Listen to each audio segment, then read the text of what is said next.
gonna hit on just a few tonight, okay? So I'll be going back and forth, hey Instagram, and I'll be going back and forth to Facebook as well. So let's get right into it. So I have a PowerPoint slide that I'm just going to start to show you guys so that we can have somewhat of a visual presentation tonight. How do you guys feel about that? All right. So the first slide that we're going to talk about is these 5 signs, guys, the 5 signs of intimacy. If you're leaving comments in the comment section, Facebook, I'm so sorry. For some reason, I cannot see them. I'll be sure to engage with all comments after the live. All right.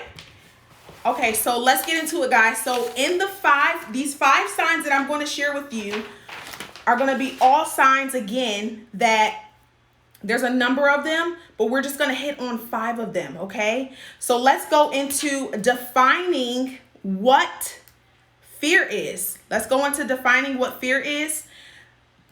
Facebook, I'm just going to show you guys a slideshow, and also YouTube, Instagram, I'm going to show you a slideshow of what fear is. So what is fear? Fear is an emotional response induced by a perceived threat that causes a change in brain and organ function as well as behavior. Now, this particular definition comes from Alex Niles, and he is a writer at Psychology Today, which is a magazine. And also they do have an online presence as well. They have a website. So this is just what he describes as fear. It's an emotional response. Now, with that being said, Instagram, if you guys have any questions, just drop them into the chat. Let me know what you guys think. Your comments, I can see them on Instagram. I'm so sorry, Facebook, I can't see your comments at the moment. But anyway, we're going to talk about the emotional response that comes with fear. Okay? So with fear, the emotional response is our body's reaction to how we perceive when we are in danger. So the way that our bodies are set up, we have complete emotional response or an emotional reaction from being in a vulnerable moment or a state of vulnerability. And so I'll just hit on right now. So some forms of vulnerability that people express are phobias. So some people have like phobias, fear of spiders, fear of heights, different things like that. And so it can translate into a more high stressed environment when it comes to fear and phobias, but we're not going to get into all of that. I just wanted to give you guys more of the science behind fear. And so we're going to go into the next slide. Now we're going to hit on what intimacy is. What is intimacy? So I have it on my end. I'll show you guys on Facebook, guys, the next slideshow. Intimacy is, hey, welcome, guys. Intimacy is the mutual vulnerability, closeness, being open about sharing who you are with others. That is my personal definition of what I believe intimacy is. Some people classify intimacy as, being vulnerable, being open, letting your guard down. All of those things are all tied to state forms of intimacy. Okay. So what I want to do is show you guys the different types of intimacies that we all experience on different levels, okay? So the next slideshow that I'm going to show you guys are the types of intimacy. All right, Facebook. So here goes your slideshow, guys.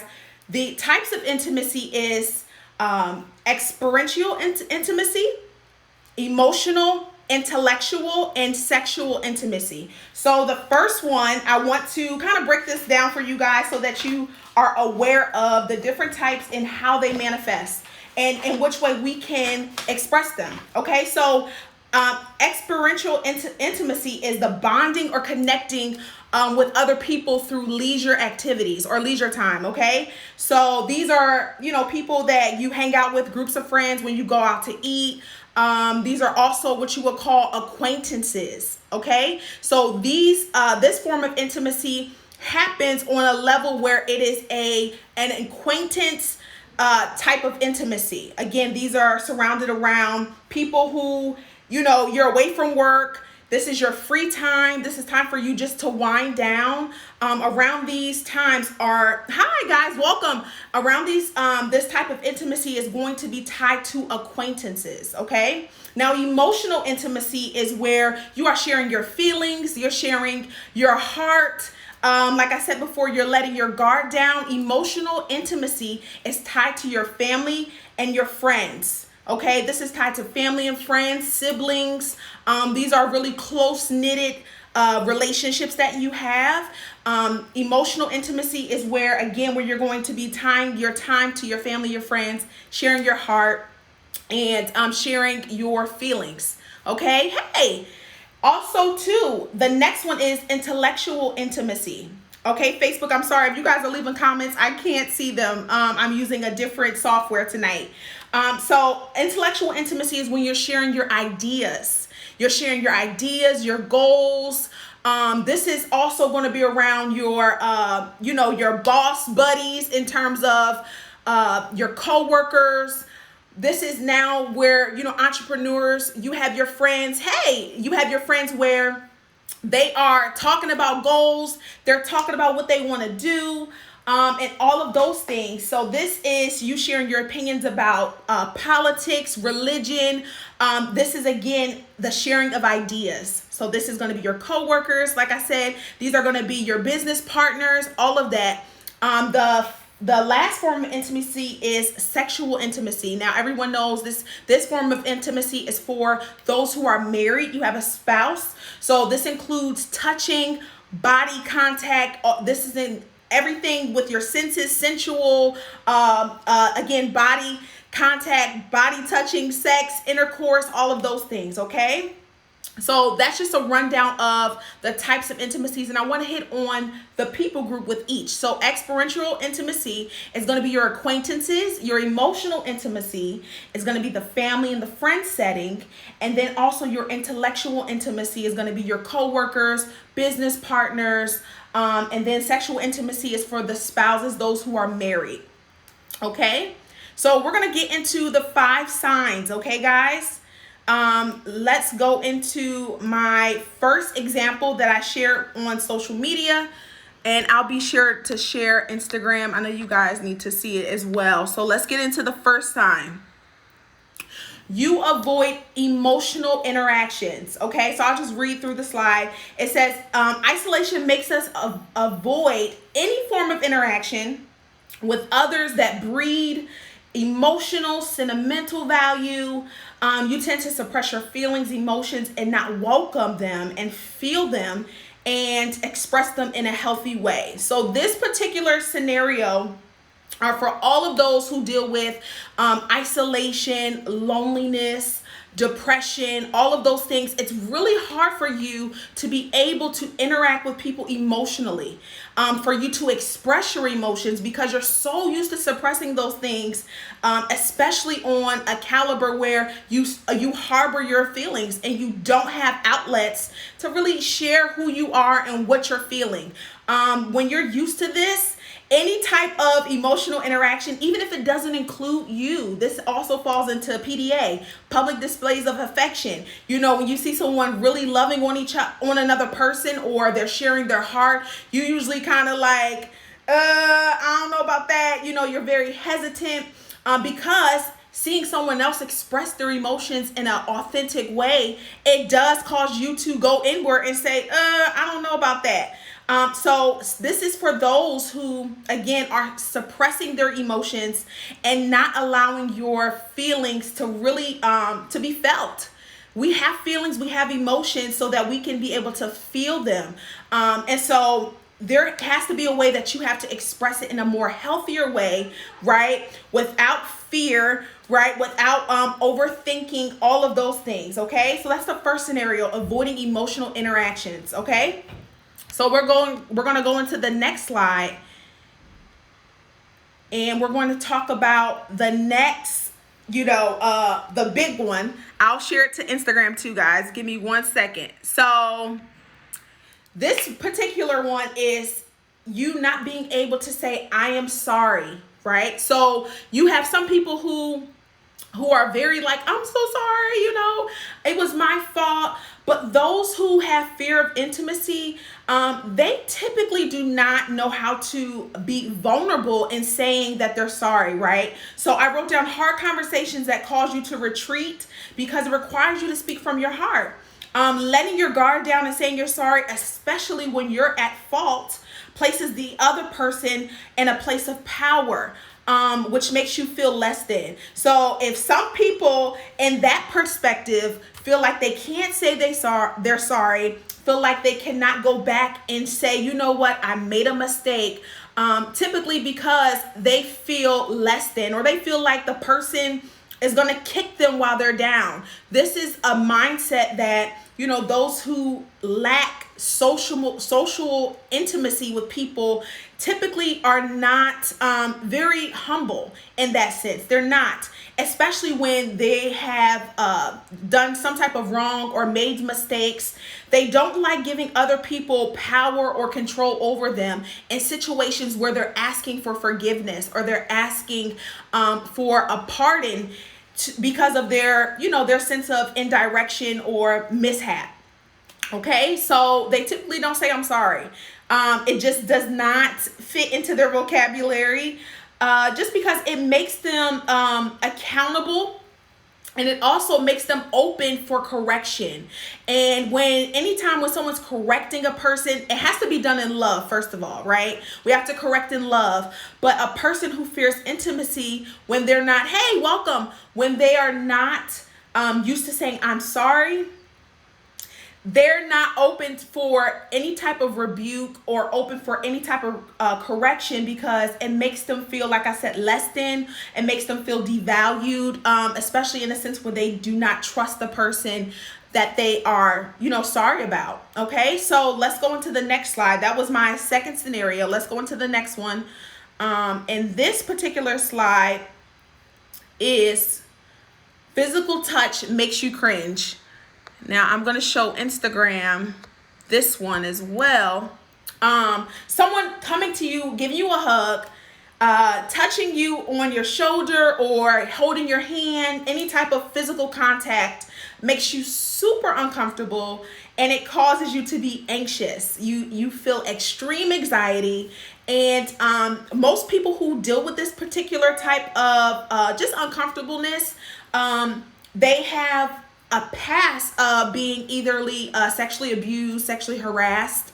They also have experienced some type of physical violation, whether it was in their childhood or even in their adulthood. They've been mishandled physically. So if you have that type of past, or if you have even an idea where you've been in situations where you felt unprotected physically, you're going to experience these types of symptoms in terms of intimacy. It's going to be really hard for you to be at an event and hugging someone, or and again, this is pre-COVID.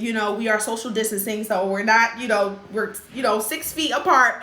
But I'm talking in terms of pre-COVID, prior to the global pandemic going on. You are not in any way, shape, or form close proximity to people, holding hands with a significant other as you're walking down the street. All of those things literally makes you kind of cringe and like, I'm not really into all that. Some people, sometimes you don't even know that they're like that because they may not say it. But body language is everything when it comes to feeling safe and when it comes to feeling secure. And that is what intimacy is based in, is being able to have that safety, is being able to have that security, especially when you are expressing vulnerability, whether it's through a hug or someone touching your hand or your arm or any of those things. Those are huge when it comes to feeling inadequate in any of the sort, any of the sense. Okay, so we're gonna go into even the next slide. Hey guys, we're gonna go into the next slide, and this is, let's see, number 4. This is number 4, guys. And this is insecurity. Okay, we're going to talk about insecurity. Those who have a fear of intimacy also struggle with insecurity as well. Okay, give me 1 second, Instagram. I want to keep you guys updated. You struggle with insecurity, meaning that you are always comparing yourself to others. You're always looking at the cup half empty and not half full, especially when it comes to who you are. You're always looking at what you do not have. You're comparing yourself. It makes you feel super vulnerable, super, open, and you're your biggest critic. It's that inner critic that's inside of all of us that just wants to always override truth, override facts with inadequacy. And so insecurity will make you feel like you don't have enough. You don't have enough. And so when you come into relationships like that, it makes it very hard for you to present yourself, in other words, or to even show up in a way that you can be a self advocate for yourself in friendships, relationships, and even business partnerships with others, because you always question what you bring to the table. And so when you do that, it makes it very hard for people to have real connection with you and real authenticity, because you're not showing up. You're not fully showing yourself and showing to the table to build a relationship with a person. Now, this goes with romantic relationships. This goes with platonic friendships, all of the above. If you're not coming in the room, how can a person connect? Right? If you're not coming and showing who you are inside and out, how can someone really say that they know who you are? And how can that person trust you? And so as much as we think that friendships and relationships are one-sided, they are not. They're not one-sided, guys. And so because they're not, you have to be able to avail yourself just as well as the other party. And so with that being said, building deep connection requires reaching deeper than just the surface of, connections. Not just sure, hey, how are you? My name is Danielle. My birthday's in January. We have to be able to hit deeper, especially when we are building those those closer relationships that goes beyond surface level talk, right? So it goes from sharing your name, favorite color, favorite food, to going into detail about, how you felt about a certain thing that may make other people feel uncomfortable. You have to be able to let your guard down, especially when you want those potent, deep-rooted friendships, relationships with people where trust and peace and even transparency can be a thriving force in that connection, and especially in that friendship and relationship, okay? So insecurity, you have to make sure that you do not allow insecurity to raise its ugly head in your own life, especially with your identity, and also when you want to be able to bridge the gap between you and someone else and build friendships and connections, okay? So we're going to go to the next slide.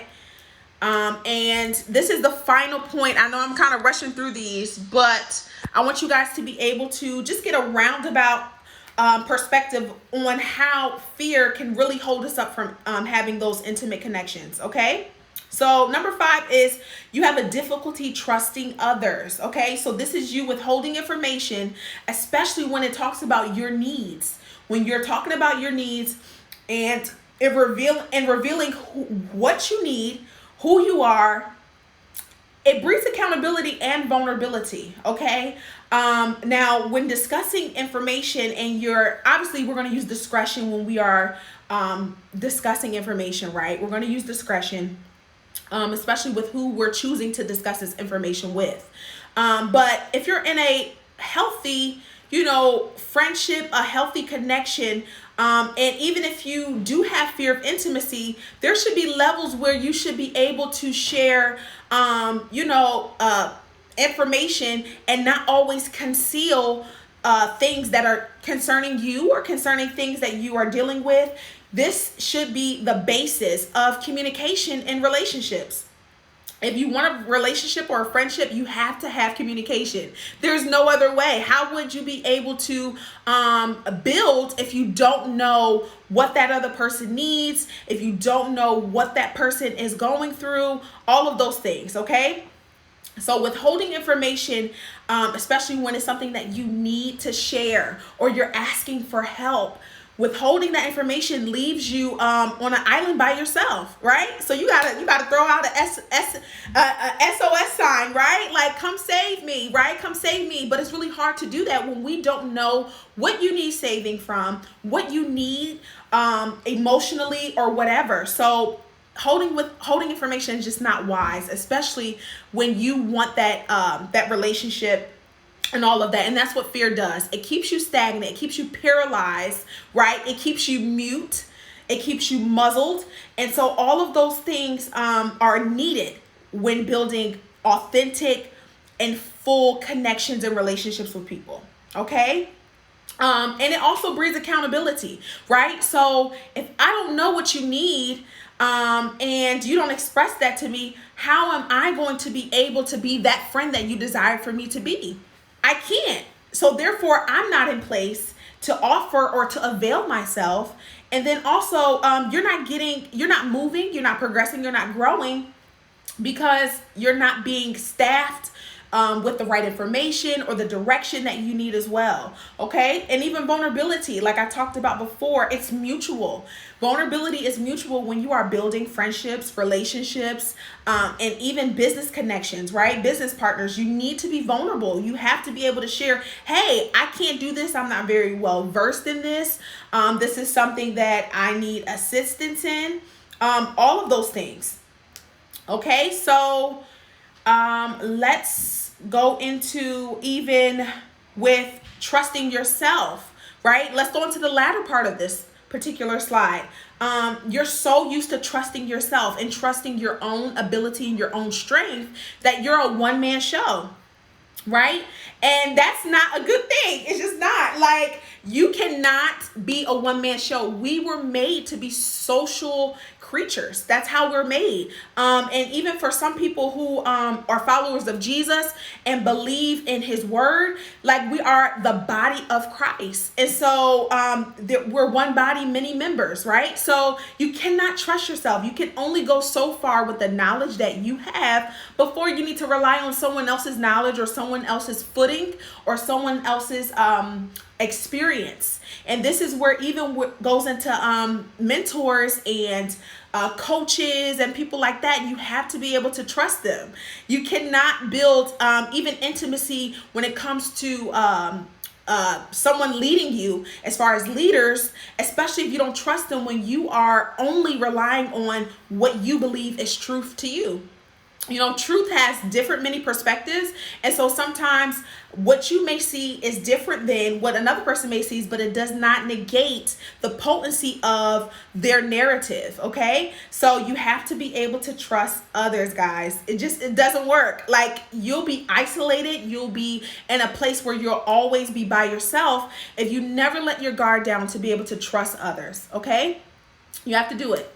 All right, so that is the last slide, okay? So I want to share with you one other thing, because I know I hit on a lot of things in terms of what the signs are, but let's go into even some questions on how to cultivate intimacy in your life, okay? So let's go through. I have wrote down even some causes of fear. So before we go into cultivating intimacy and how to do that, let's go into causes of fear. Okay. So the causes of fear when it comes to intimacy comes from things like abandonment issues, where you feel like once you're attached to someone, you have a fear that they may leave you. Okay. So these are all the things that people feel in terms of, not being able to really truly be intimate. This is that fake fear. Hey, how are you, family? This is that fake fear that comes in, that rears its head in terms of abandonment issues, right? You being scared to really, show who you are, because in hopes that that person may see you for, your true self and then leave. Right? So if you've experienced abandonment in your past, whether it was parents, family, friendships, romantic relationships, all of those things like that, if you experience those things, then you're going to always have that in the back of your head in terms of, hey, oh my goodness, like they may not, like me for who I am. They may not understand me. And so you present this false narrative, or you put on this mask, so that this person doesn't leave you. And so that's one recipe for disaster. Why? Because what's done in the dark is going to eventually come to the light, right? It's going to come to the light. That person's going to be sought out. That person is going to eventually be revealed. Okay, so you don't want to do that. Okay, show up. All right, deal with those abandonment issues. Go to counseling. Like I said, have at least one person that you can talk to about your past, about what you've experienced, when people ghosted you in friendships, when they just left and didn't say anything or whatever. Not having that that resolve, right? Or even having that end all be all conversation can bring that devil on your shoulder that's like, hey, you know what? That person left you. That friend left you and didn't tell you why. So you have these moments in your head where you're overthinking, like, what was it? Was it because I did this? Was it because I did that? And so you go into this this mode where you want to make sure that you present this perfect self, right? This is where perfectionism lives, and you present this false person so that your new connections don't leave you. And so that is not healthy, guys. So deal with those abandonment issues. Okay, another cause of fear of intimacy is control issues, right? The fear of losing that independency. Okay, that fear of losing that independency. And this goes back to my one of my signs where I talked about you're not being able to say sorry. Sorry makes you lose control. It makes you lose that expert, right? Because like, oh man, I didn't get that right. Oh my goodness, I didn't get it right. So because you didn't get it right, you lost that ability to control that narrative. And it's okay. No one's perfect. We're all learning, right? So we can't look at being sorrowful or making a mistake a hit at our identity. We can't do that. So any moment where we are feeling like, oh my goodness, I did wrong, I must be wrong, that is a false narrative. It's not true. It's not. You can experience a mistake and not feel like you are one. Okay? So that's one thing, is control issues. You got to relinquish that control, and you have to be able to, be interdependent. You have to be interdependent. Interdependency is when you are relying on the strength of others as well as your own, right? You can't be strong by yourself. You can't be the only one in control, right? You have to be able to have interdependency or synergy, where your energy and that other person's energy is being able to be a force together. This is where community and being able to trust others falls into place as well. Okay? Also, another cause was the past abuse. And we kind of hit that on when it came to physical touch. Those who are not really big on touchy, handshakes and different things like that. That falls into difficulty with trusting others as well when it came to physical touch. Okay. And fear of rejection. That's another cause of fear of intimacy. These are common causes, right? Fear of rejection. So this goes where, like I said, you're revealing those imperfections, those flaws of yourself, and you feel like that person will no longer want to be with you because of, that flaw or whatever. So in order to be able to show up and cultivate intimacy in your friendships and in your relationships is you have to be patient, y'all. Like, we have to be able to be patient when you're building for the long run, when you're building with legacy and longevity in mind. Meeting people, it causes us to be patient. It's a trust building process. You have to trust the process and building with people. You have to. That person is an entirely different person. Their story, you're walking into a literally another story when you're meeting people. You're walking into another narrative when you're becoming friends with a person, or even in a romantic relationship. That person has a full past before they met you. Okay? And so it takes patience to be able to read every chapter, right? And read every page of that person's book of life. It takes time. It does. And I'm not saying it should take an entire lifetime, by no means, no. But you have to be able to read a page and be convinced that this excerpt of this particular part of the book is actually worthy of continuing to read and worthy of engagement, right? So when I read books, I read the back of it and I read the front of it and even the foreword, right? I read all those parts of the book before I really get into the full 50 pages of books, right? And see if I really like it. And if I do, then I stay engaged with it. And that's the same thing with building friendships and cultivating that intimacy and that engagement, is when you're able to be patient, okay? Also, too, guys, talk openly about your needs. You have to learn to be able to talk openly about your needs and how you feel. If you're not doing that, if you're not practicing that, even in the private setting, right? Journaling. That's one thing that I do when I don't have someone to kind of talk to for hours and I need to talk to them immediately, right? I can't talk to hubby. My friends are busy, doing different things, or my therapist is booked out. I journal. That's what I do. I go into journaling. And so journaling is a way to be able to express your needs on paper. And so maybe that is something that you can begin to do in order to cultivate an environment of learning to be intimate and share your heart. You may have to write it on paper first, okay? And that's completely normal, okay? A lot of people do that.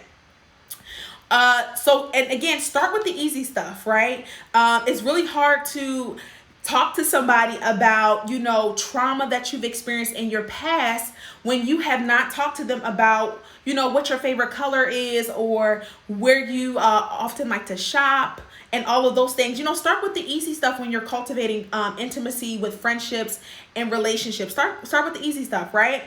Start with where you've lived. Start with some of your favorite cities you like to travel to. Those are all things that you can begin to share with the person. You don't have to get deep immediately, right? You don't have to express fully, who you are immediately. You can just, share those moments where it's just like, hey, I just want to share this part today. And that's okay. It's okay to have levels to intimacy. You don't have to go full blown into the details of your life with a person that you just met or that you're just becoming friends with in the beginning. It can be a bit overwhelming, but that's okay. Taking a risk and just sharing and being vulnerable is completely fine. It really is, guys, okay? So also, too, when it comes to how to cultivate, you have to be able to respect each other's differences, okay? Respecting each other's differences. You have to be able to see that your difference is not a virus, right? Your difference is not something that is, detrimental. I believe that everyone is different, and I feel like when it comes to our differences, it gives strengths to, what my weakness may be. So if I am feeling in terms of if I have a difference of, how I dress, or if I have a difference of food choice, then there brings diversity and variety to that particular people group. And when I say people group, I'm talking about your connections and close-knit relationships and friendships. You want your friendships and relationships to be able to be diverse. And so in order for diversity to thrive, you guys have to be able to be different. You can't have diversity and you can't have variety without there being differences. And so you don't need to, be a person's clone or anything like that, but you do have to be able to respect that person's difference, okay? Let's go into one other thing when it comes to cultivating intimacy. For those who are dealing with the fear of it, I will also I'm an advocate for therapy, okay? I do believe in prayer. I believe in all those things, but I also do believe in, therapy, okay? Getting a therapist, I believe in it, okay? I believe in it. I think it's a powerful thing. I think it's also warfare in terms of being able to staff your life with the right tools when you're dealing with different mental battles, okay? So when I say warfare, I'm talking in terms of therapy. It can be a tool, it can be a weapon, and if you know how to use it, you can be able to win. You can win. We often know about prayer being a form of, warfare and different things like that. And I do believe prayer is so essential in the believer's life, but I also do believe that therapy accompanied with prayer can be just as powerful. Okay. Having a licensed therapist and them being able to literally unravel, those lies and false narratives that we believed and harbored in our heart, that really brought fear in our life, that opened that door to fear, where we no longer are able to be understanding or communicate or build with others. And so therapists have, they're trained professionals that they can come in and be able to just bring organization to your thoughts, and bring even the accountability to what you think, and be able to tell you, no, I don't think that that's a good thing, or have you come to your own conclusion as well. That's also methodologies that therapists use, is where they don't tell you exactly what to do. They literally just lead you into rooms and you kind of figure that out on your own. And that's what I do love about therapy, is because it's not controlling. It's very soft-centered, and it's a beautiful thing. So yeah, guys, I'm going to see if I can bring up any comments. Instagram, guys, if you have comments, write them in there. I would love to answer any type of comments that you guys have. I'm trying to see if I see any of the comments for Facebook. So give me a second, guys. As I bring up Facebook, give me 1 second.